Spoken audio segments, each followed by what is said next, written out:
दोस्तों, हमारे सनातन धर्म में वास्तुशास्त्र का विशेष महत्व है। दोस्तों, वास्तुशास्त्र में कई ऐसी चीजों के बारे में बताया गया है जिनका संबंध सीधे हमारे घर की सुख संबंधी धन दौलत से होता है और इनको लेकर वास्तुशास्त्र में कई नियम भी बताए गए हैं। ये नियम ऐसे हैं जिनका यदि आप पालन नहीं करते हैं तो आपका जीवन दुखों से भी भर सकता है। दोस्तों, वास्तुशास्त्र में कुछ ऐसी चीजों के बारे में बताया गया है जिन्हें मुफ्त में ना ही किसी से लेना चाहिए और ना ही किसी को देना चाहिए। ये ऐसी चीजें हैं जिनका आदान प्रदान करने से आप पर धन का संकट बढ़ सकता है, साथ ही आपके घर में अशांति का वास हो सकता है। तो आइए जानते हैं वो कौन सी चीजें हैं जिनको आपको किसी से भी भूलकर नहीं लेना चाहिए और ना ही किसी को देना चाहिए, और साथ ही ये भी जानेंगे कि उन चीजों को देने से आपके जीवन में क्या परेशानी उत्पन्न हो सकती है।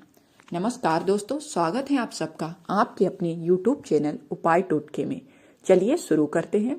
दोस्तों, सबसे पहले बात करते हैं रुमाल की। दोस्तों, फ्री में लिए गए रुमाल का इस्तेमाल करना परिवार में झगड़े की वजह बन सकता है। दोस्तों, किसी से भी मुफ्त में अगर रुमाल लिया जाए और फिर उसका इस्तेमाल किया जाए तो इससे आगे चलकर उस व्यक्ति से आपके संबंध बिगड़ सकते हैं। साथ ही परिवार के लोगों के बीच आपसी रिश्ते भी बिगड़ने लगते हैं। ऐसे में ना तो आप किसी को मुफ्त में रुमाल लें और ना ही किसी से लें। दूसरी चीज है लोहा।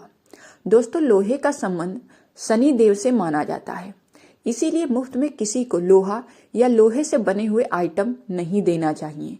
दोस्तों, माना जाता है कि किसी दूसरे का गिफ्ट में दिया हुआ लोहा घर में लाने से घर में गरीबी, बाधाओं और तनाव का सामना करना पड़ता है।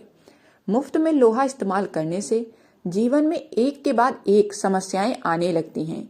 इससे जीवन में आर्थिक स्थिति भी प्रतिकूल नहीं रहती और पैसों से जुड़ी तंगी बनी रहती है। तीसरी चीज है सुई। दोस्तों, मुफ्त में ली गई सुई का इस्तेमाल करने से वैवाहिक जीवन और प्रेम संबंधों पर बुरा प्रभाव पड़ता है।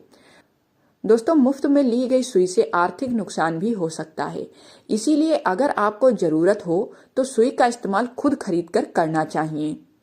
वास्तुशास्त्र के अनुसार फ्री में मिली हुई सुई से जीवन में नकारात्मकता आती है।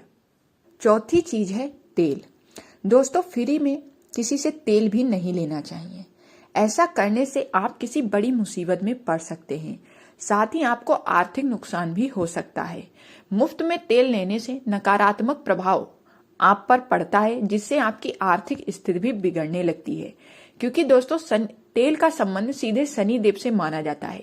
इसलिए तेल का भी आदान प्रदान नहीं करना चाहिए। अगर आपको जरूरत है तो आप अपने पैसों से खरीदकर तेल का इस्तेमाल कर सकते हैं, ना ही किसी से मांगकर और ना ही किसी से दान में लेकर तेल का इस्तेमाल करें। दोस्तों, पांचवी चीज है पर्स।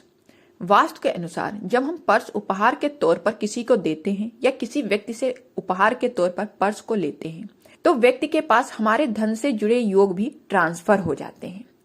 पर्स हमारी आर्थिक स्थिति का प्रतिनिधित्व करता है। ऐसे में हमारे पास जो धन आने वाला होता है वह पर्स उपहार देने से उस व्यक्ति के पास चला जाता है। इसीलिए दोस्तों, पर्स भी हमें किसी से भी नहीं लेनी चाहिए। अब बात करते हैं छठी चीज की। दोस्तों, छठी चीज है नमक। वास्तुशास्त्र में नमक का संबंध शनि से माना गया है, इसीलिए किसी से मुफ्त में नमक लेकर उसका उपयोग करने से व्यक्ति पर कर्ज का बोझ बढ़ता है।